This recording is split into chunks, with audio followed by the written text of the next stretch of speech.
Welcome back to the channel, guys.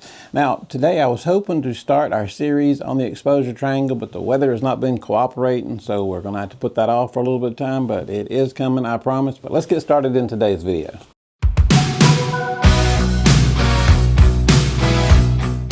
All right, so if some of you guys have followed the channel for a long time, you'll probably have heard me say a lot of the things I'm going to say in this video, but we have a lot of new subscribers. In fact, every day, I think it's 93 to 95% of people watching our videos are watching them for the first time. So if you've heard some of this before, that's okay.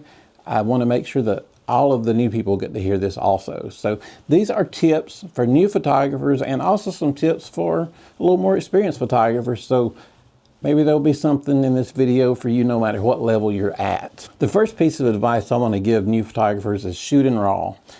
You can shoot RAW and JPEG at the same time. You may not understand how to work with RAW, or you may not have the software to work with RAW at this moment, but down the road you will. So once you get that learned, you can go back and pull out your RAW pictures and you'll see how much more you can edit these RAW pictures versus your JPEG. In the camera, when you shoot a JPEG, the camera does the processing for you, and the JPEG image limits how much you can do after that, but the RAW picture just shoots the raw data. You have a lot more leeway to edit that, and you can kind of create your own style also shooting in RAW, which is very important as a photographer. You kind of want to have your own style. I'll show you a few wedding pictures here that kind of show my style.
So, you know, that's kind of my style. I like for people to be able to look at a picture, and I'm not one of those that puts my name at the bottom of the picture. I don't like that. I never have liked that.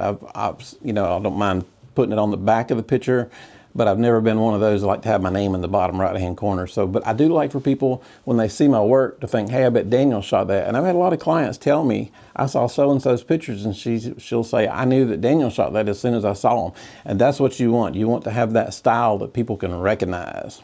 The second thing is focus on the eyes. And I'm going to show you a few pictures here that you can tell where the eyes really stand out.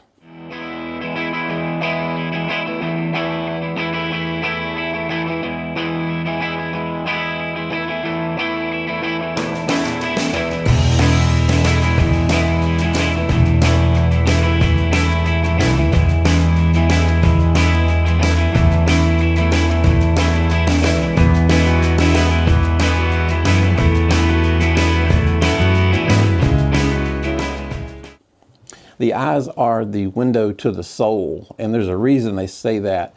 So, you know, a lot of times I'm using flash. A lot of new photographers like to be what's called available light photographers. I don't really like that because I like to control the light, and I like to get the dark shadows out of the eyes and make the eyes pop. And those pictures I just showed you, you can tell her eyes pop. That's what really make those pictures stand out, are her eyes. Had I not used the flash on those, they wouldn't look near like that. They wouldn't have near the pop in them. So focus on the eyes, make sure they're in focus, and get the eyes lit up good. That should be your number one goal when you first start shooting. Is if you don't have a flash on hand, get a reflector, get something to get light in those eyes, because it's very important to get the eyes lit up. Now, number 3, this is a question that a lot of people are going to have, and we're going to have for their whole life. I'm 41 and I just bought a new camera myself. But the cameras, you don't have to start out with a brand new, top of the line, just came out camera. A lot of the cameras, most of the cameras I buy are used. Not the last one I just bought the Lumix G9 Mark II. But most of the cameras through my career, I have bought a few new ones, but most of them have been used. I usually buy them at KEH, places like that. KEH is an affiliate of ours. I'll leave a link down at the bottom. But I've been dealing with them since 1983, never had an issue. Anything you buy from them has a 6-month warranty, and they're great to deal with. They're just awesome people. So if you're looking for a place to buy a camera, KEH.com is the perfect place to start. Maybe before you buy a camera, if you're at the point where you haven't bought a camera yet, or a nice camera yet, that maybe you're fixing to buy a new camera and you want to jump up and get a really nice like full frame or something like that, look at the camera brand and then look at the lenses they offer, because once you get that camera body, you're going to be limited to what cameras mount onto that body. So if you go with Canon, especially the new R series Canon, you're going to be stuck buying mostly Canon R series lenses. Now you can use the Canon EF lenses, and they're older and they're great lenses. You can put an adapter on there, and the adapter doesn't cause any loss of quality, and you can use that, and you can save money on the EF lenses. But Sigma and third-party companies, they are not making lenses for Canon full frame yet. They do have a few for the APS-C sensors, but the full frame is what I'm mostly interested in on the Canon cameras. And right now, the only way you can get a Sigma or something on a full frame is to have the EF mount, put the adapter on your camera, and shoot that way. And it does work fine. And buying them used, again, KEH, you can get all kinds of great deals on the EF lenses. But if you want to go with the R lenses straight on, you're going to be looking at quite a lot of money. Some are over $3,000 each. So consider that before you just pull the handle on buying any camera. So check out Nikon, check out Canon, check out Lumix. Just make sure that you can afford the lenses and the accessories that need to go with the camera that you're buying, and make sure they have the lenses that you need. Like Nikon is really good. They have a lot of like 400 millimeter zooms for wildlife, that sort of stuff. So, but just check it out thoroughly. Make sure it's what you want. Don't just look at just what the camera body offers. Look at what else you're going to need to go with that camera body. Now, for you wedding photographers out there, this is very important, and most of you probably know this, but this can be applied to any kind of photography work. Backups are very important. Everything is shot on a memory card. When I'm photographing a wedding, I shoot it on the memory card, I download it into my computer, and then I back it up onto an external hard drive. So when I leave the wedding, I've got it in 3 places. I don't delete the memory cards. Then when I get back to the house, I'll upload. We have a NAS drive, which is, if you have one, you know what it is. It's kind of like having your own external, it's like a huge external hard drive. I think it's 16 terabytes I've got. I can access it from anywhere. So it's kind of like having your own cloud that's based in your house. Also, you can use it like iCloud, Google Drive, I think it is. So ShootProof is a website that I show bridal shots on. I show weddings. It's where they go to see their pictures on ShootProof. And when I'm done, I will archive them on there. So I have these pictures backed up in like 6 or 7 places by the time I'm done. And I rarely ever delete my memory cards. I just, when they're full, they're cheap. When they're full, I just put them away and use them as a backup, because you just can't have too many backups. So, and especially doing wedding photography or any kind of paid gig that you're doing, you need as many backups as you can get. So make sure you're handling that part of it. So just something to keep in mind. It's very important. Now, as far as operating your camera, I know everyone's goal when they're just getting started is, oh, I want to learn manual, I want to learn manual, and that's great. And that should be your goal, and manual is how I shoot most of the time. But don't be afraid to switch over to shutter priority or aperture priority. Sometimes if I'm in a hurry at a wedding or something, I'll flip over because, you know, the lighting, I may have just been shooting outside, now I'm inside and everything's changed and they're getting ready for a shot. If I know that I need to stop action or show action, I can go over to shutter priority and adjust my shutter accordingly, let the camera adjust everything else. That's the quickest way. If I'm shooting a picture, maybe I was inside shooting and now the bride is ready for a cool shot outside, I can go outside, I can flip it over to aperture priority, and I can set my f-stop down to 1.8 or 2.8. That way I know I'm getting a blurry background behind her, as everybody knows what the blurry background is, without having to go through manual. So it doesn't mean you're not a professional if you don't shoot every picture in manual setting. It's fine to use shutter priority and aperture priority. Sometimes it's quicker. You can even set a customized setting on your camera so that if you just went from outside to inside, you can know exactly, oh, I just need to flip over to this custom setting and it'll be ready for inside. Those are the little things that keep you moving along fast during photo shoots at weddings, the stuff that is important to keep moving. And it's also important to your client to see, because they don't want to look over there and you're fumbling with your camera trying to figure out what to do. They hired a professional.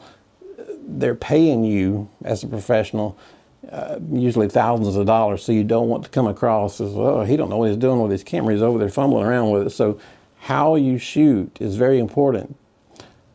I had a photographer years ago who would shoot and shoot and shoot the same shot over, and he would get all stressed, and I had to tell him, like, dude, don't do that, because if the bride sees you trying to do the same shot over and over and over, she's going to think you're messing up, and she's going to lose confidence in you. And you can't have that as a wedding photographer or any kind of photographer that you get any kind of paid work. You've got to keep the confidence of your client, and so you just don't want to do that. So have these custom settings set up, or have in your head, no, I just need to flip over to shutter priority or aperture priority to get the shot that you're looking for, because it is important to keep these photo shoots moving along smoothly. And it's important to keep their confidence up too. Now, another thing, some of you guys that have watched the channel over and over heard me say, but I'm gonna say it again for the new people: never compare your work to another photographer's work. You may have been shooting 3 years, they may have been shooting 30 years. You're gonna have your style, they're gonna have their style. So don't try to compare your work to someone else's work. Concentrate on your work and how to make your work better. If you've got a shot, then you think, and you're looking at it, maybe it was a headshot, and you're like, you know, I don't like the background, it's too busy, it's taken away, there's something behind her head I don't like. You know, look at your work and how to improve your work. Don't try to be like another photographer. I mean, it's okay to look at their work and get ideas, but when it comes time to compare, look at your work and think, how can I make my work better? Not necessarily how can I make my work look like this guy over here. You want to focus on you and how to make your shots better. And with that, you keep learning. I've reached over the 41-year mark now. So we're over 41 years in doing this, and I still learn new stuff all the time. You know, you just keep practicing. There's new gear, there's new technology that comes out. No one has ever learned photography. I'm done, I've learned photography, it's time to go home, I'm ready to move on to something else now. That doesn't happen like that. You just keep learning. Keep practicing. You know, if there's something that you're having a hard time trying to figure out, maybe you're in the exposure triangle, which again, we're getting to that video as soon as the weather starts cooperating, we're going to get that video out. But if you're having a hard time learning ISO, or maybe shutter speed, or your aperture, whatever the case may be, if you can't get it figured out, my email's at the bottom. You can comment at the bottom. There's plenty of people on this channel that know photography other than me, so there's always somebody on this channel that will be glad to help you out. I want this channel to be your home for photography, no matter if you've been shooting for a week or you've been shooting for 50 years. And we've got people all over the scale. We've got people that I've been shooting for 41 years, and there's people in here that have shot longer than I have. So, and we've also got brand new people. So no matter where you're at, no question is too small, or there's no stupid questions. We all went through it. We all had to learn it. So ask any question you want, and you're not going to get any slack on this page from anybody. We all had to learn it at one time. You don't know what you don't know. So ask, and we will help you get it figured out. And, if you don't want to comment in the bottom, maybe you've got another question, my email is down there, so feel free to email me. And we really want this to be your home for photography. And anyway, guys, that's a few ideas that I had for photographers, from beginner photographers to some more advanced photographers that are maybe like doing weddings and such. If you have any questions, if our video is helping you out, give us a thumbs up, and don't forget to hit that subscribe button. You guys have a good day. Thanks.